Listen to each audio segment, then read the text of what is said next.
बोलिएगा, जब पूछेगा ना तो बताइएगा, ठीक है? आप लोग बोलिएगा, ऐसा नहीं है किताब में। देखिए अभी हम आप लोग को टेंस बताएंगे। जो टेंस, ये आपका जो टेंस है, टेंस का हिंदी होता है काल।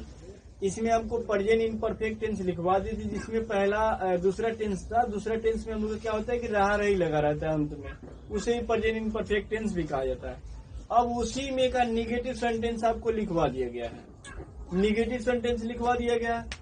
अब आज हम लोग को पढ़ना है, आज हम लोग को क्या पढ़ना है?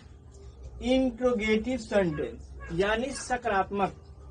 जैसे क्या, जिस वाक्य के पहले क्या लगा रहता है उसे सकारात्मक यानी इंट्रोगेटिव सेंटेंस कहा जाता है। हमने निगेटिव सेंटेंस लिखे थे अगले दिन, जिसमें नहीं लगा रहता है उसे निगेटिव सेंटेंस कहते हैं, और जिसमें क्या होता है वाक्य के पहले क्या लगा रहे उसमें उसको इंट्रोगेटिव सेंटेंस कहते हैं।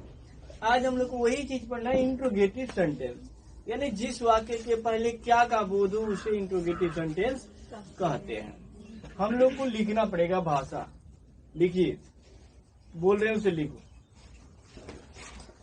जब किसी वाक्य के पहले क्या का बोध हो उस वाक्य को इंट्रोगेटिव सेंटेंस कहा जाता है। हम इसी को उतारेंगे फिर से, इंट्रोगेटिव सेंटेंस कहा जाता है। इसमें रूल क्या लिखाएगा कि RULL, यहाँ रूल हो गया। उसके बाद हमने इसको क्या करेंगे, पहले EJMR लिखेंगे, EJMR प्लस क्या लिखाएगा, सब्जेक्ट प्लस सब्जेक्ट, यानी सब्जेक्ट प्लस उसके बाद से हमारा क्या है, वर्ब 4 प्लस ING, ठीक है? उसके बाद से प्लस ऑर्डर, यानी सबसे पहले इसे हम लोग उतारेंगे, इसे उतारेंगे। ये कह रहे हैं कि इंट्रोगेटिव सेंटेंस है, जब किसी वाक्य के पहले क्या का बोध हो उसे इंट्रोगेटिव सेंटेंस, उसी वाक्य को इंट्रोगेटिव सेंटेंस कहा जाता है। तो हम लोग रूल भी लिख लिए हैं। अब रूल लिखे हैं कि इसका कैसे वाक्य बनता है ये हम लोग को जानना है। जैसे हम लोग को वाक्य एग्जाम्पल में बताया जाएगा कि एग्जाम्पल में क्या होता है कि क्या राम जा रहा है,